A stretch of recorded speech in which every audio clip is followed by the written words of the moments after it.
प्रीति और प्रिया दोनों बहनों में ए और एन को लेकर जंग छिड़ी हुई थी। प्रीति कहती थी इस ईयर के पहले ए आएगा और प्रिया कहती थी एन, और इस प्रकार से दोनों काफी समय से बहस कर रहे थे। अब इस प्रश्न को मैं आपके सामने रखता हूँ, इस ईयर के पहले ए आएगा या एन। चलिए आप मुझे बताएंगे। गुड मॉर्निंग, मैं आपका केजवा सर आर्टिकल्स के इस फर्स्ट पार्ट में आप सबका हार्दिक स्वागत करता हूँ। How are you? I hope कि you are fine and enjoying life. चलिए आगे बढ़ते हुए देखें कि व्हाट इज आर्टिकल। आर्टिकल क्या है? तो आर्टिकल का एक शब्द में अर्थ होता है उपपद। क्या? उपपद, उपपद। What is it? देखें, articles are the words, articles शब्द हैं दैट डिफाइन, जो परिभाषित करते हैं अ नाउन एज स्पेसिफिक और अनस्पेसिफिक, जो कि नाउन को परिभाषित करते हैं, उसकी खासियत बताते हैं, वो विशिष्ट है या व्यापक है। इसका मतलब दूसरे शब्द में यह हुआ कि वो निश्चित है या अनिश्चित है। ठीक है, basically an article is an adjective. Adjective है ये, किसके जैसे? Like adjectives articles qualify nouns. Adjective के जैसे नाउन को क्वालिफाई करते हैं, किस प्रकार से? कि वो स्पेसिफिक है या नहीं है। ठीक है, अगर अभी भी आपको समझ नहीं आ रहा है तो मैं इसको दूसरे शब्दों में बता दूं। हम किसी नाम के पहले श्री, श्रीमती या कुमारी लिखते हैं ना। इसी से क्या पता चलता है?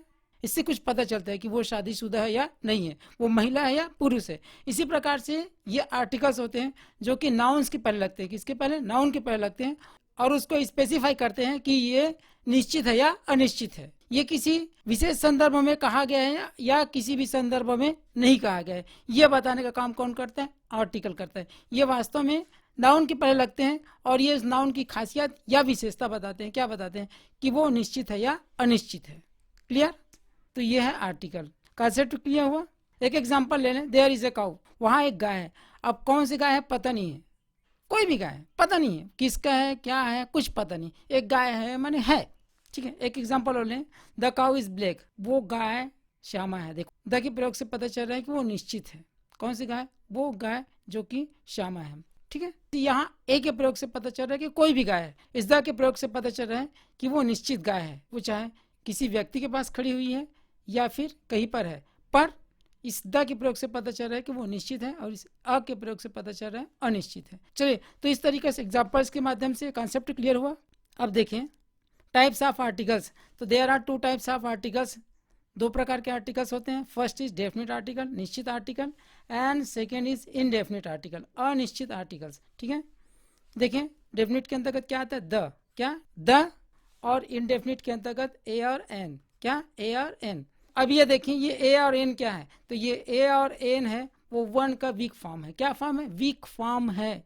इसी प्रकार से जो द है वो दिस और दैट का वीक फॉर्म है, मतलब दिस और दैट ही वीक फॉर्म में द कहलाते हैं। ओके, अब यहाँ पर एक प्रश्न उठता है कि कहीं पर द बोलते हैं, कहीं पर दी बोलते हैं, होता है ना। इसी प्रकार से कहीं ए बोलते हैं, कहीं आ बोलते हैं। तो ये क्या चीज़ है मैं आपको बता दूं एक चार्ट के माध्यम से, बहुत ही सरल है। देखिए एक चार्ट के माध्यम से, ए का जो वीक फॉर्म है वो अ होता है, ध्यान रखेंगे। वीक फॉर्म है वो अ होता है, और इसी के स्ट्रांग फॉर्म माने आपको जोड़ देना है। स्ट्रांग फॉर्म माने क्या हुआ? जोड़ देना है। अगर जोड़ देना है तो उसका उच्चारण क्या होगा? ए होगा। क्लियर? इसी प्रकार से एन का, ये इस एन का, ए और एन का प्रोनाउंसिएशन वीक फॉर्म के रूप में अन होता है, और स्ट्रांग फॉर्म माने आपको जोड़ देना है तो एन बोलेंगे। ठीक है, लेट्स सी द को भी देख लें।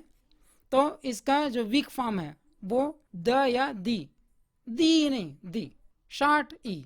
ठीक है, इसी का और जो स्ट्रांग फॉर्म होता है वो होता है दी। क्या? दी। जैसे दादी आप बोलते हो ना, दादी, तो यही वाला दी। ठीक, एक एग्जांपल लिख लें। दिस इज दी बॉय, यह वही लड़का। यहाँ पर ये जोड़ दिया जा रहा है, इस नाउन पर, इस लड़के पर जोड़ दिया जा रहा है, तो यहाँ पर इसका उच्चारण द नहीं होगा, दी होगा। दिस इज द बॉय, ये वही लड़का है। क्लियर? इसके साथ ही यहाँ पर एक बात और मैं बता दूं, कई लोग ये मानते हैं कि जब व्यंजन होता है, कॉन्सोनेंट साउंड होते हैं तो द बोलते हैं, और अगर वॉवेल हो गया, स्वर ध्वनि हो गया, तो उसके पहले उसी का उच्चारण दी हो जाता है करके। ठीक है, तो ये भी ध्यान रखना आप। फॉर एग्जाम्पल यहाँ देख सकते हैं। क्लियर?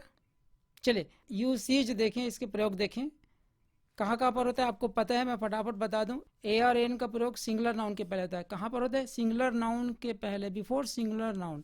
फॉर एग्जांपल देखें, a cat, a dog, a pen, a boy, etcetera, ये सब सिंगुलर नाउन है, इसके पहले ए या एन का प्रयोग होगा। ए का प्रयोग देखें, अब एन का प्रयोग देख लें। N orange, N orange, an elephant, an ice cream. ठीक है, यहाँ पर क्या क्लियर हुआ है कि अगर कंसोनेंट साउंड व्यंजन ध्वनि से प्रारंभ हो रहा है तो ए का प्रयोग करेंगे, और वावेल साउंड माने स्वर ध्वनि से प्रारंभ हो रहा है तो एन का यूज करेंगे। ठीक है, बट यहाँ पर एक बात ध्यान रखना कि क्या हो, सिंगुलर नाउन हो। क्या? सिंगुलर नाउन, एक वचन संज्ञा हो तब। ठीक, देखें द का प्रयोग देख लें। बिफोर प्लूरल नाउन्स, बहुवचन संज्ञा के पहले इस द का प्रयोग करते हैं। एग्जांपल्स देखें, द कैट्स, उसी का देखो, कैट का कैट्स हो गया तो यहाँ पर द हो गया, the dogs, the pens, the boys etcetera. Clear?